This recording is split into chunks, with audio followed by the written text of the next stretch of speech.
studio with me today, I have Chris Motz back again. I love having Chris here. Welcome, Chris. Thanks. Great to be here. Yeah, Chris is the executive director of the South Dakota Catholic Conference, and we are going to talk today about the solemnity of our Lord Jesus Christ, King of the universe, today.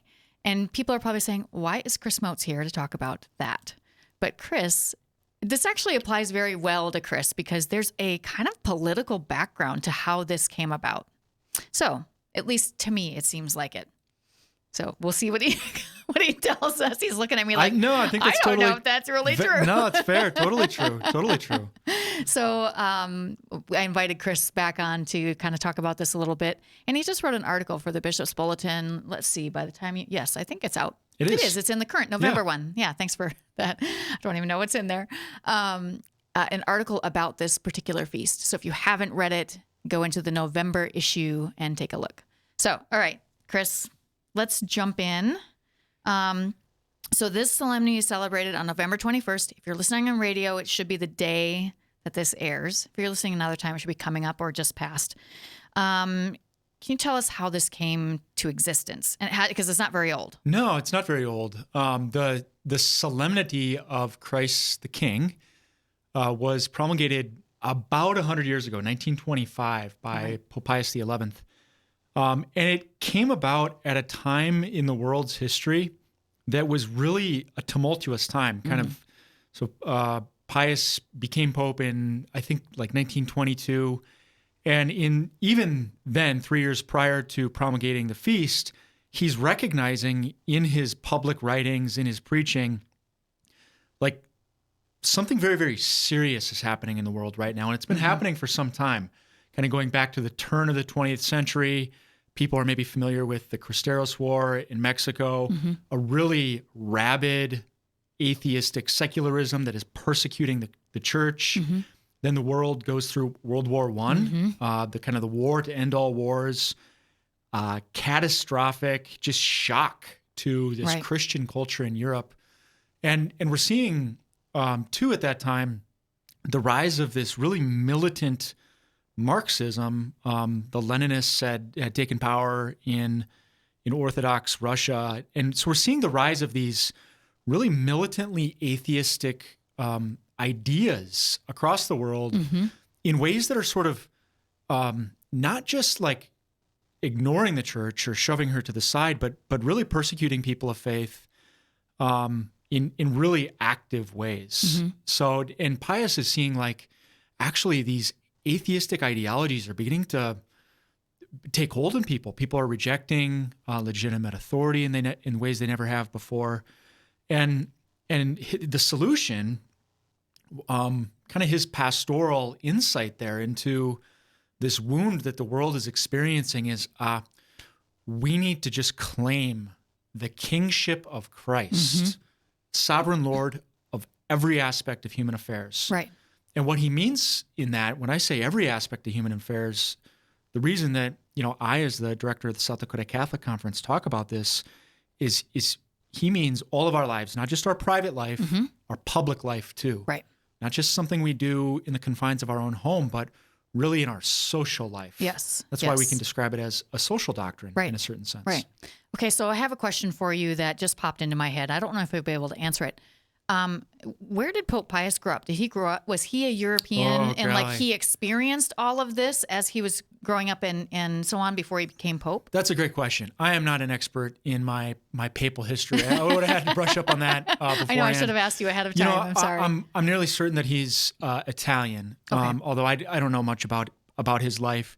Italy has had its own, and they certainly would have at that time too. It's just its experience with these sort of radical ideologies, with Marxists, and then of course, fascism. We all know the name Mussolini, who kind of grew in power in the years leading up to World War II.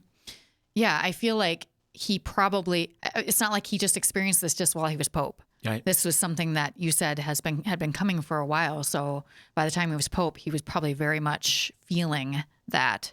And led him to that, to create that solemnity. So I always find that stuff really interesting because for instance, John Paul II was very influenced by his years growing up in Poland. Sure. That's kind of why I asked that question. No, great. Yeah, great question. I don't know the answer. Maybe we'll find that out and put that somewhere. Okay. So how Pope Pius described this spiritual situation at the time, and I'm hoping you have that quote because I know you had it in your story. Yeah. Okay. So here's what he said. This was a letter in 1922. He says, because men have forsaken God and Jesus Christ, they have sunk to the depths of evil. It was a quite general desire amongst, men and women around the world that both our laws and our governments should exist without recognizing God or Jesus Christ on the theory that all authority comes from men, not from God. So, and he gives some examples when he's talking about this. And again, this is 3 years before he promulgates this solemnity in 1922. And some very specific examples he gives. Marriage. For the first time, marriage is the emphasis in law on marriage is that it's just a civil contract. Mm-hmm. And he said, of course, it's a sacrament. But now for the first time, law is beginning to really dismiss the sacred character of what it is. Right. He goes on to talk about schools and God being excluded from schools for the first time, really. And he also gives the example of something that maybe will sound familiar to our ears in the 21st century, special interests. Oh, yes. And actually, in this letter, as it's translated probably from Latin into English, that's the actual word, the phrase that's used is special interests. Really? Okay. Sort of just gaining a foothold in government. And of course, special interests, we just need to be careful that they're asserting their own interests rather than pursuing the common good. Right. And so much of the common good we know through what has been revealed to us by God about the transcendent character of human life. Yeah. This all sounds really familiar to what's happening right now. I mean, the marriage issue, the schools. Right. I mean, this is not a new thing. This has been coming for 100 years. That's right. Or maybe more. And just building and building and building. And we haven't really done anything to change it yet. So there's a real danger to pushing God out of our lives. I think there was a time maybe in the 80s, 90s, maybe it came back a little bit. I don't even know. But we seem to continue to do that. Yeah. We haven't learned our lesson quite yet. So where's the dangers in doing that? Well, and we might not even think about it just because, as children of the 20th and 21st century, we're just sort of steeped in this stuff. Mm-hmm. And if we don't really think about it, we think, well, yeah, marriage is, right. What role should the government have really in recognizing that marriage is sacred? I believe that, but why should government, say that is the case for everybody? Right. Or even, it used to be commonplace, even in American schools for prayer to be part of schools. Even into the 60s. That's right. Stuff, wasn't it? That's right. There was a big Supreme Court case in the 60s that banned prayer in schools. And now we don't even really think about it. We're like, oh yeah, that's, okay, that kind of makes sense. We got to be tolerant of everybody. But it's actually, what the faith teaches us, and this is what Pius was really concerned about, is that, it's using schools, continuing with that example, no, the purpose of schools, the purpose of education is to form a child. Mm-hmm. And a child has a right to be formed in their relationship with God. Mm-hmm. That's the duty of parents and educators is to help a child develop the fullness of their humanity, which includes all the elements of reason, the reading, writing, arithmetic, but it also includes their transcendent character as spiritual beings also. We have an immortal soul. Why should we say that, well, that's not proper for this particular sphere of human interaction, a school? No, that's we should really desire that God be the king of all that we do, including our public life. Yeah. So you had said in your column, and you just mentioned it a few minutes ago, that this is also a social doctrine. What do you mean by that? Well, that's kind of me just sort of characterizing it. The social doctrines of the church, we often think of them, and appropriately so, as sort of these pillars of solidarity, subsidiarity, human dignity, so on and so forth. kind of dating back to the late 19th century. Pope Leo XIII writing about kind of a big key, pillar of the social encyclicals, Rerum Novarum. We're talking about the rights of workers, the dignity of work. But some thinkers, I've got actually this is I don't want to call it a case book. That's a lawyer thing. It's a reader that could be used in like a college theology class. Yeah, sure. So this would be, for a college course in the social doctrine. And actually in this reader is included Quas Primus. Quas Primus is the encyclical in which Pius XI instituted this solemnity of Christ the King. And the reason that it's in this reader is for the reasons that we've already talked about. Is not only must Christ be the King of our lives, of our own hearts, with there's a certain preeminence we give to the interior life. But it would be completely wrong to say, and I think I quote this in the column. It would be very wrong to say actually that this is merely a spiritual thing that has nothing to do with temporal affairs, with civic affairs. Right. Even we can say with political affairs. Christ is King of all, everything. Right. And that's why we can't really, so often you hear, well, the church shouldn't get involved in politics. And I always cringe when I hear that, because while we shouldn't be partisan, we shouldn't take sides in political parties and so on, which is my kind of thinking of what that means. We do have to involve ourselves in politics. You are a perfect example of that. Yeah. So a couple of points to be made there is absolutely, yes, the church has a role to play in politics. And that's, even the Catechism makes that abundantly clear, especially when matters of faith and morals are at stake. Right. And morals, the church's understanding of public morality completely proceeds from the natural law. So it's not like we're using narrowly ecclesial church language. Right. We're talking about natural law arguments that are accessible to every human person, regardless of the faith or lack of faith that they profess. Or which faith they profess. That's right. Yeah. Absolutely. Yeah. So yes, the church has a role to play in politics. The second distinction, or the second point to be made is when we talk about the church, there are a couple of ways to understand that. Oftentimes we use that phrase in a way in which we really mean clerics or the hierarchy. Right.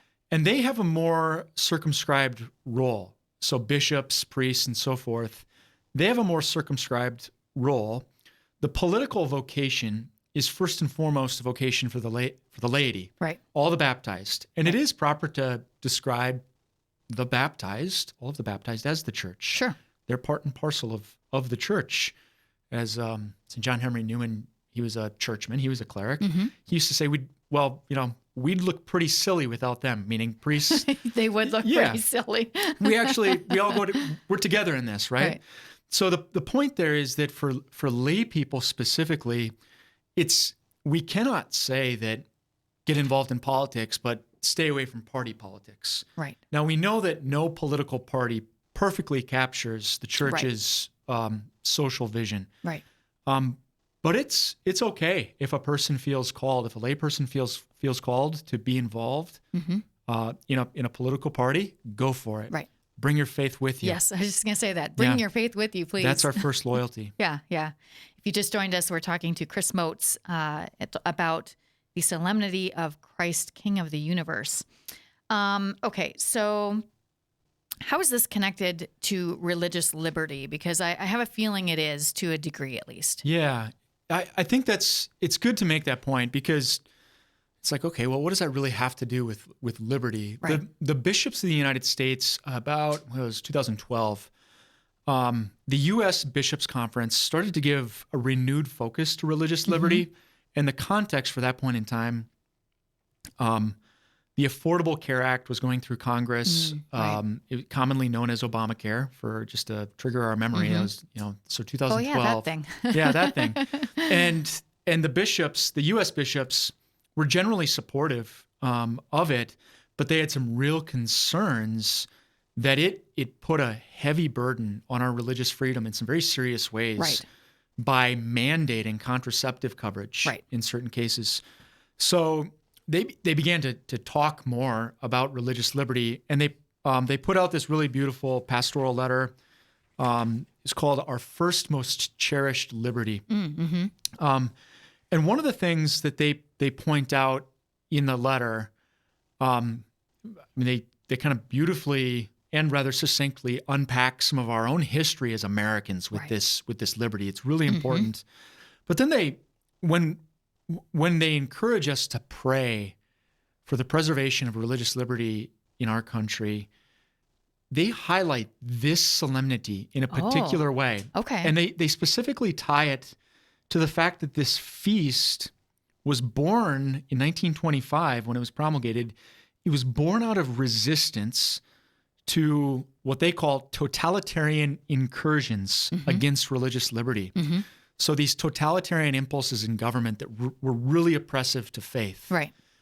And so the response in 1925 to push back against these totalitarian incursions was to claim once more in a renewed way Christ is King of everything, the whole universe. So they make that link for us even almost 100 years later as being a really important feast. Yeah. It's kind of I just popped in my head, "You're not the boss of me, he is." That's right. Yeah. Yeah. And I mean, that really is something we have to keep in mind, that Jesus, God, is the one who's in charge of everything. That's right. The government has its role. Yes. But God is in charge of it. Yeah. And to be clear too, within the teaching is not a rejection of temporal authority. Right. Temporal authority, civic government is a good thing. But it has to be oriented. It has to pursue the common good. That's its purpose. And the common good includes the spiritual transcendent destiny of mankind. Right.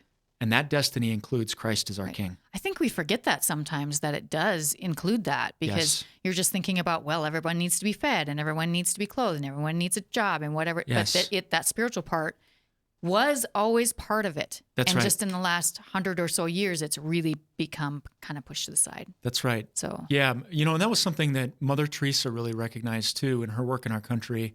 Of course, she's famous for feeding the poor, for caring for the sick, for going to those at the furthest margins of society. But she said, "America, you're the poor ones, actually." And she was talking about a spiritual poverty. Right. So yeah, that's totally true. Yeah. Are there some ways we should honor Christ the King in our public life then?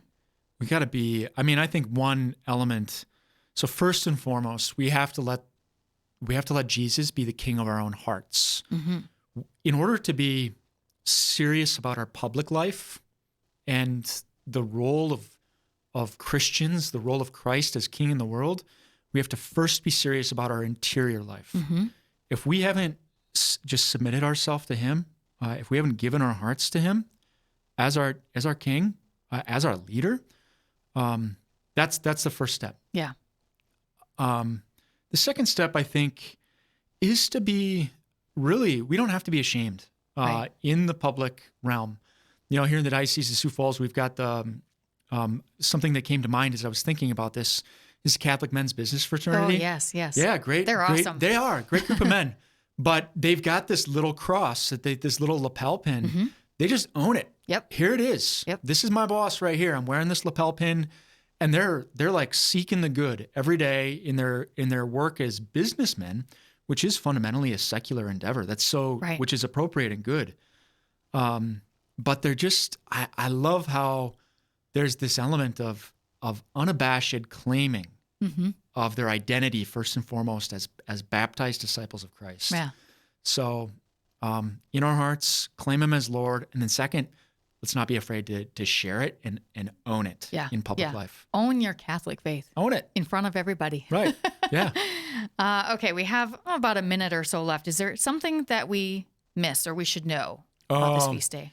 One thing I want to mention, Renee, is we've got this treasure that we call the Beacon of Hope. It's our cathedral. So I want to encourage listeners, next time they're at the cathedral, they're visiting, I want you to go back into the Sacred Heart Chapel in the back. And I want you to just sit down in the peace and quiet for 5 minutes before the tabernacle, and I want you to contemplate the image that is behind the altar. Mm-hmm. I'm like getting goosebumps just I know, like I thinking can about totally it in my picture mind right that. now. Yeah. It's an image of Christ the King. Mm-hmm. He's seated on a throne. Above the tabernacle. Above the tabernacle. His heart is revealed. It's a burning heart of love. And he's sort of, his mantle, he's wearing like this old mantle, we can call it, an old robe. And he's sort of cast it off on the throne behind him so that we can behold his heart of love. Mm-hmm. And with his hands, he's pointing to that heart of love and he's blessing us. Right. He's commissioning us as his disciples, and he's surrounded by these saints that mirror and reflect his heart of love as King. We're called to be these saints that are just there going forth. So go into the Sacred Heart Chapel and contemplate. That's a great suggestion. I love that chapel, and that mural is just, you could sit there and look at it all day and see amazing. new things, I think. Yeah. Great suggestion. Thank you for being here with us to tell us about this feast. And like I said, if you haven't read it yet, grab the November bulletin and take a look at it. Chris always has some wonderful writing and so on in there. And I'm so glad you're in Pierre talking to people all the time for us, because the church needs her voice heard more often. So thanks for being there too. Thanks, Renee. Thanks. All right. If you want to listen to this show as a podcast, you can find us at Spotify, Stitcher, or Apple. You can also see us on video at YouTube at SF Diocese. That is it for us today. Hope you'll join us again next week for more Catholic Views.